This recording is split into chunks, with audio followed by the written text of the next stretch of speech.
Urgent, urgent, urgent. Confusion à la tête de l'État togolais. M. Faure Gnassingbé est pris dans son propre piège. Il ne sait plus où mettre la tête. Et je sais que cela ne lui sera pas facile. Dans la foulée, il opère un remaniement brutal à la tête de l'armée togolaise. Est-ce par manque de confiance aux dirigeants de l'armée d'alors ou bien par pure stratégie? De toutes les façons, le monsieur ne dort plus. Il ne sait plus vraiment à qui faire confiance. Et c'est comme ça que ça commence quand ça va mal terminer. Chers amis, M. Faure Gnassingbé, comme Pharaon, veut coûte que coûte poursuivre, n'est-ce pas, Moïse jusqu'au-delà du fleuve. Alors que ses conseillers lui ont dit, on doit s'arrêter ici au bord. Il dit non, lui-même il prend la tête et la suite tout le monde la connaît. C'est un événement que les musulmans et les chrétiens, n'est-ce pas, rappellent, n'est-ce pas, à tout le monde avec exactitude. Et donc, les deux religions sont unanimes là-dessus. L'événement a bel et bien eu lieu. Et M. Faure Gnassingbé, comme Pharaon, veut faire la même chose. Que se passe-t-il en effet? Nous savions tous que M. Faure Gnassingbé était un habitué quand il s'agit de la prise d'otages. Mais on le connaissait comme preneur d'otages des Togolais. Exemple, Madame Nyakadi. Elle n'est pas une prisonnière. Elle est une otage de Faure Gnassingbé. M. Afeksio n'est pas un prisonnier. Il est un otage de Faure Gnassingbé. Même Tayo, c'est un otage de Faure Gnassingbé. Et ce sont deux détenus dans l'affaire de Tigre Revolution que la justice a libérés, mais que Faure Gnassingbé a demandé de garder. Sont tous des otages. Pour en faire quoi? Dieu seul sait. Mais cette fois-ci, le monsieur a traversé les frontières. Il a pris 2 journalistes français en otage depuis quelques jours. Ces journalistes ont été pris en otage.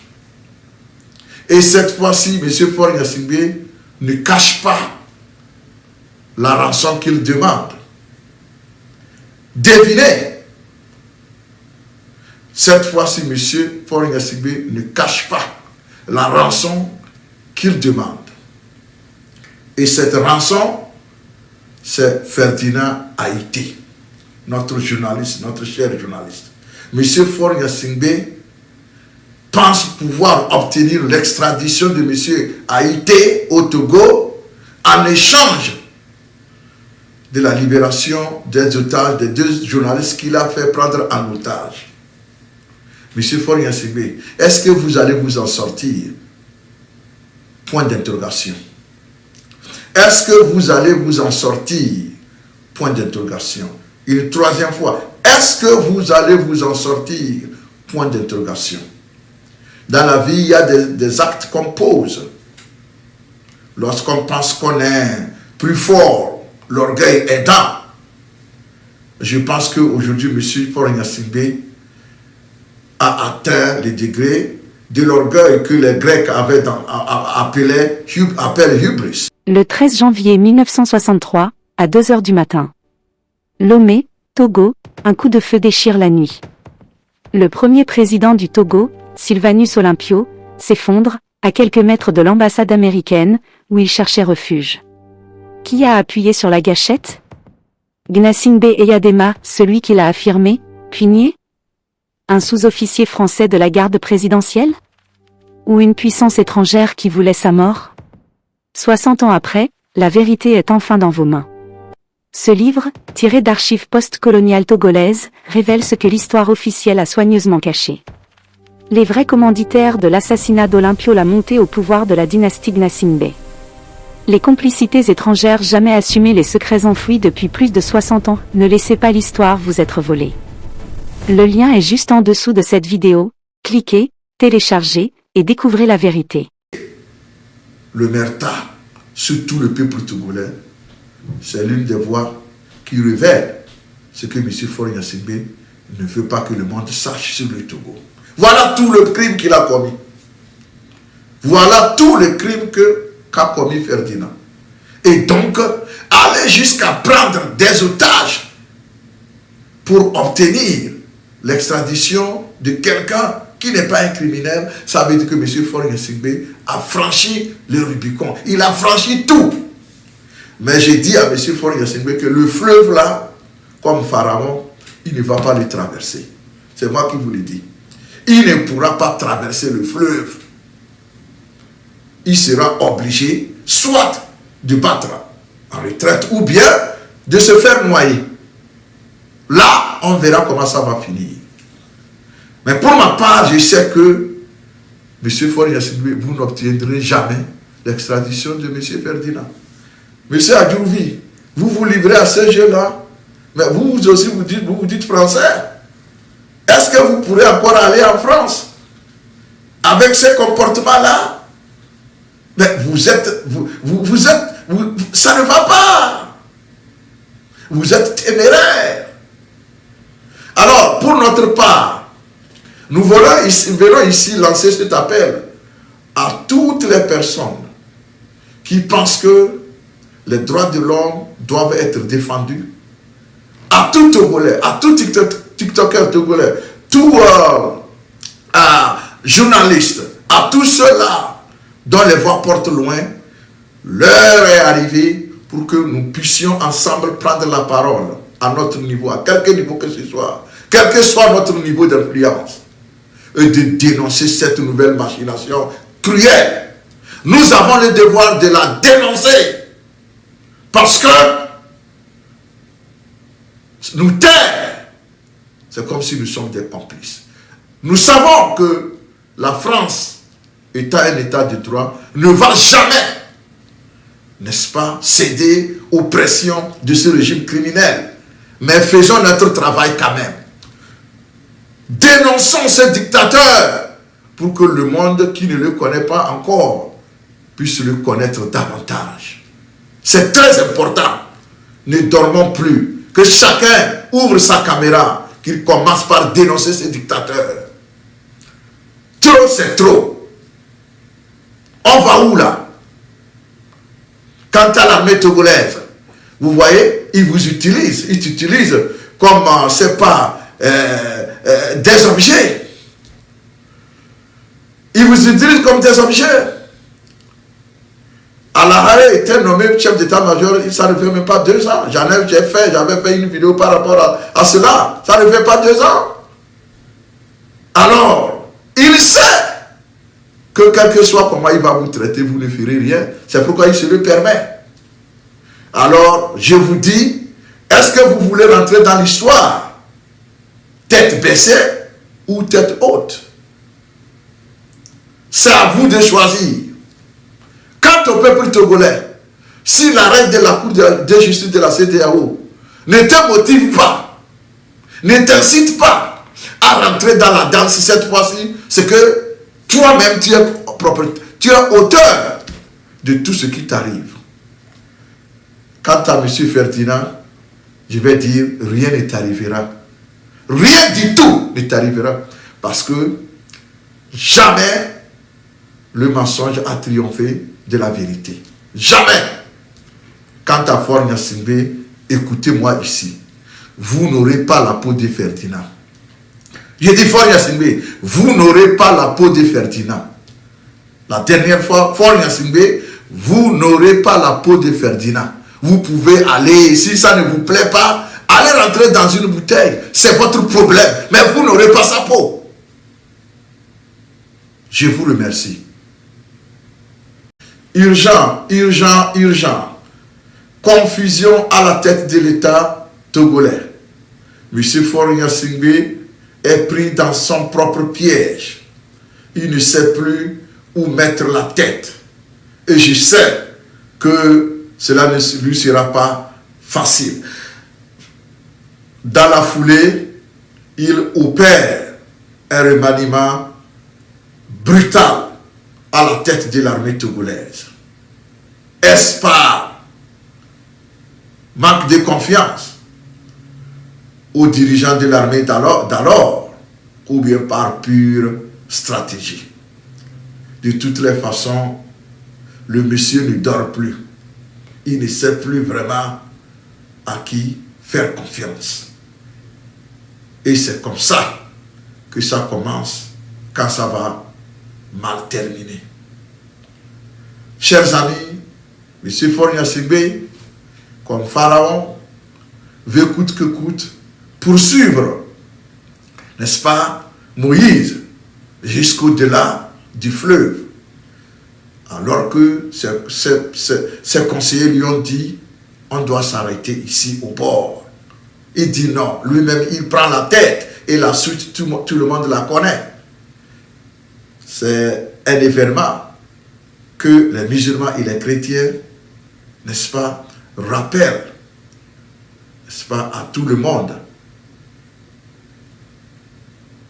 avec exactitude. Et donc, les deux religions sont unanimes là-dessus. L'événement a bel et bien eu lieu. Et M. Faure Gnassingbé, comme Pharaon, veut faire la même chose. Que se passe-t-il en effet? Nous savions tous que M. Faure Gnassingbé est un habitué quand il s'agit de la prise d'otages. Mais on le connaissait comme preneur d'otages des Togolais. Exemple, Madame Nyakadi. Elle n'est pas une prisonnière. Elle est une otage de Faure Gnassingbé. M. Afeksio n'est pas un prisonnier. Il est un otage de Faure Gnassingbé. Même Tayo, c'est un otage de Faure Gnassingbé. Et ce sont deux détenus dans l'affaire de Tigre Revolution que la justice a libérés, mais que Faure Gnassingbé a demandé de garder. Sont tous des otages. Pour en faire quoi? Dieu seul sait.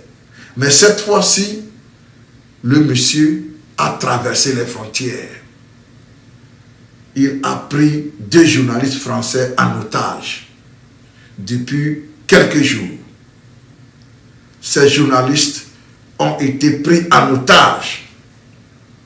Et cette fois-ci, M. Faure Gnassingbé ne cache pas la rançon qu'il demande. Devinez, cette fois-ci, M. Faure Gnassingbé ne cache pas la rançon qu'il demande. Et cette rançon, c'est Ferdinand Haïté, notre journaliste, notre cher journaliste. M. Faure Gnassingbé pense pouvoir obtenir l'extradition de M. Haïté au Togo en échange de la libération des otages, des 2 journalistes qu'il a fait prendre en otage. M. Faure Gnassingbé, est-ce que vous allez vous en sortir? Point d'interrogation. Est-ce que vous allez vous en sortir? Point d'interrogation.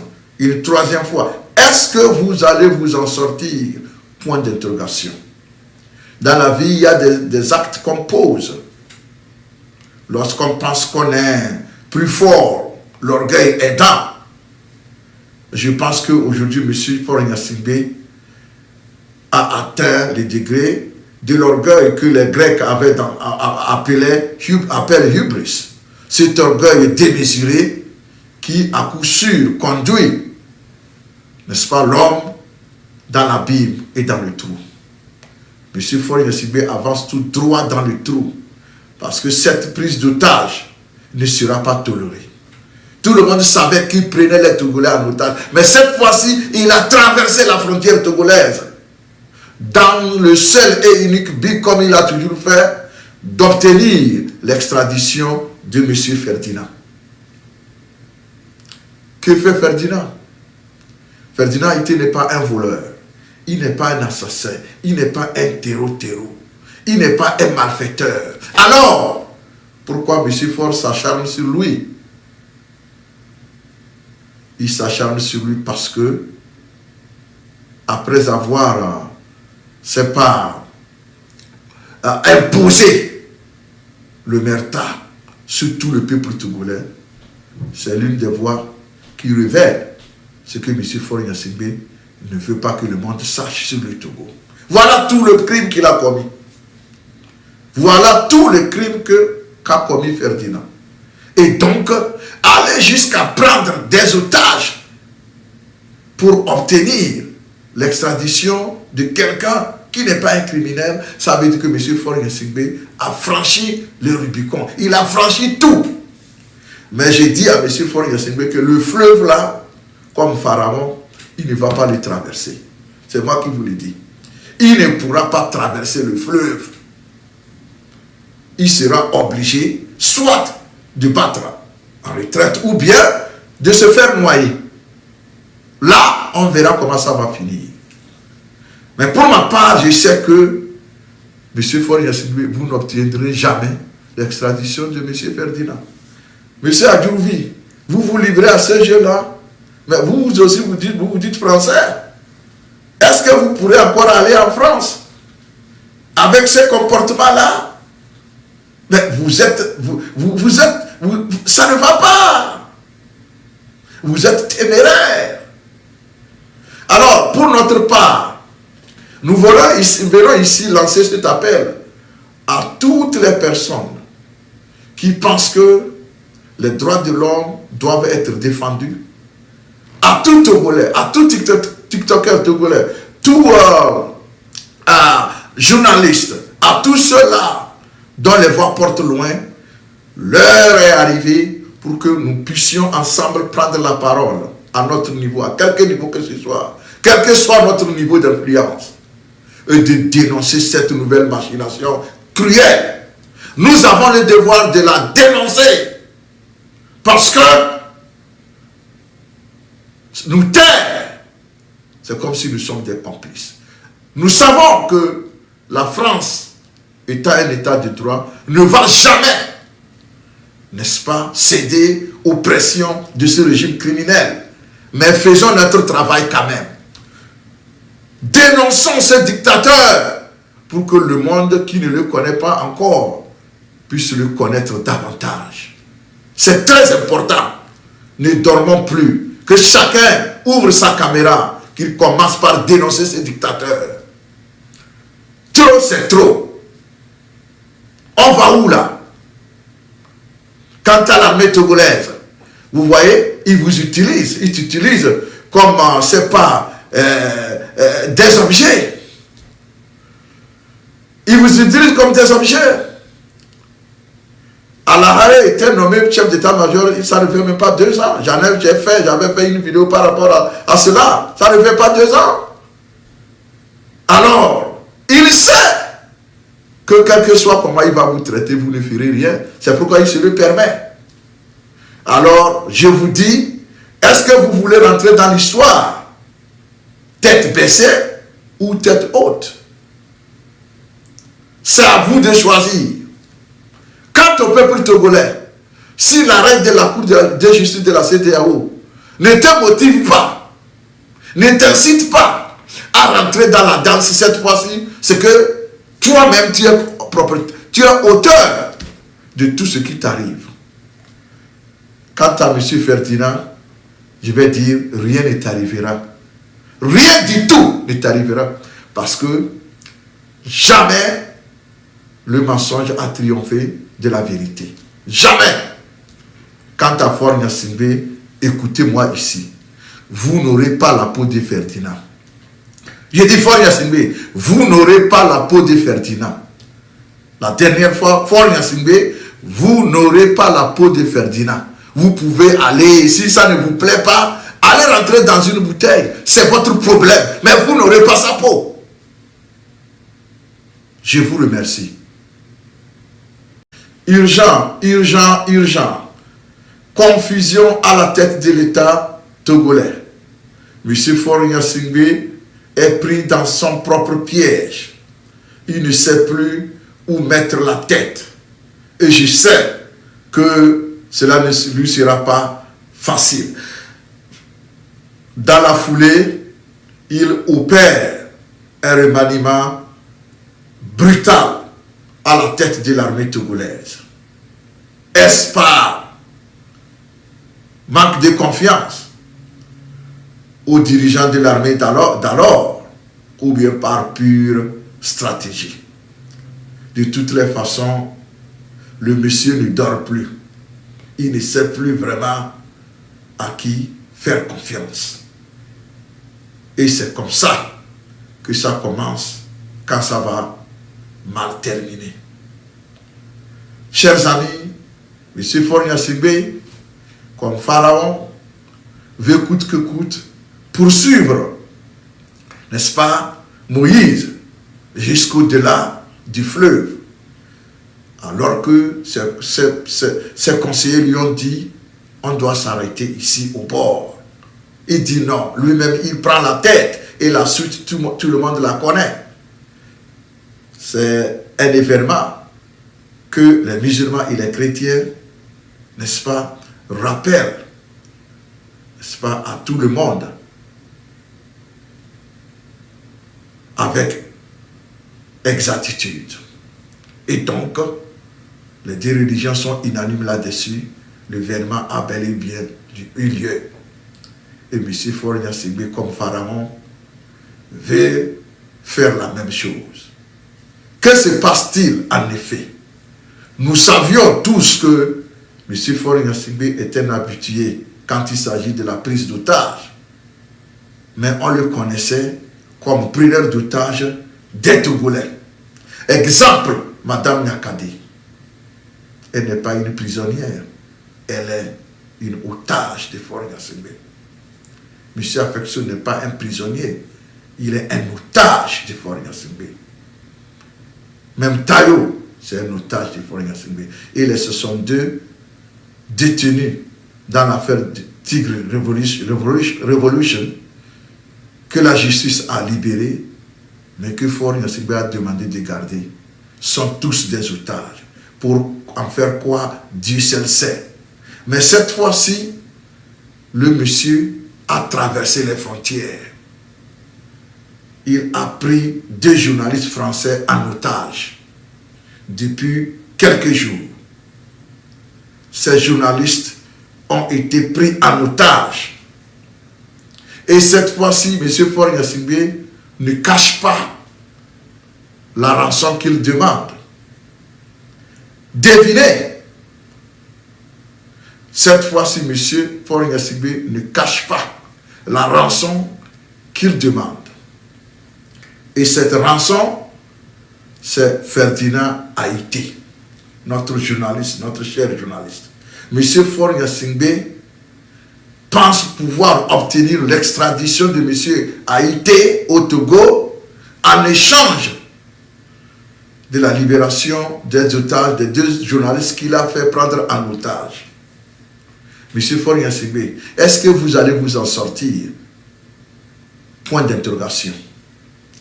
Est-ce que vous allez vous en sortir? Point d'interrogation. Une 3e fois. Est-ce que vous allez vous en sortir? Point d'interrogation. Dans la vie, il y a des actes qu'on pose. Lorsqu'on pense qu'on est plus fort, l'orgueil aidant. Je pense qu'aujourd'hui, M. Faure Gnassingbé a atteint le degré de l'orgueil que les Grecs avaient appellent hubris. Cet orgueil démesuré qui, à coup sûr, conduit, n'est-ce pas, l'homme dans l'abîme et dans le trou. M. Faure Gnassingbé avance tout droit dans le trou parce que cette prise d'otage ne sera pas tolérée. Tout le monde savait qu'il prenait les Togolais en otage, mais cette fois-ci, il a traversé la frontière togolaise dans le seul et unique but, comme il a toujours fait, d'obtenir l'extradition de M. Ferdinand. Que fait Ferdinand? Ferdinand Haïté n'est pas un voleur, il n'est pas un assassin, il n'est pas un terreau. Il n'est pas un malfaiteur. Alors, Pourquoi M. Faure s'acharne sur lui? Il s'acharne sur lui parce que, après avoir, c'est pas, imposé le merta sur tout le peuple togolais, c'est l'une des voies qui révèle ce que M. Faure Gnassingbé ne veut pas que le monde sache sur le Togo. Voilà tout le crime qu'il a commis. Voilà tout le crime qu'a commis Ferdinand. Et donc, aller jusqu'à prendre des otages pour obtenir l'extradition de quelqu'un qui n'est pas un criminel, ça veut dire que M. Faure Gnassingbé a franchi le Rubicon. Il a franchi tout. Mais j'ai dit à M. Faure Gnassingbé que le fleuve là, comme Pharaon, il ne va pas le traverser. C'est moi qui vous le dis. Il ne pourra pas traverser le fleuve. Il sera obligé soit de battre en retraite ou bien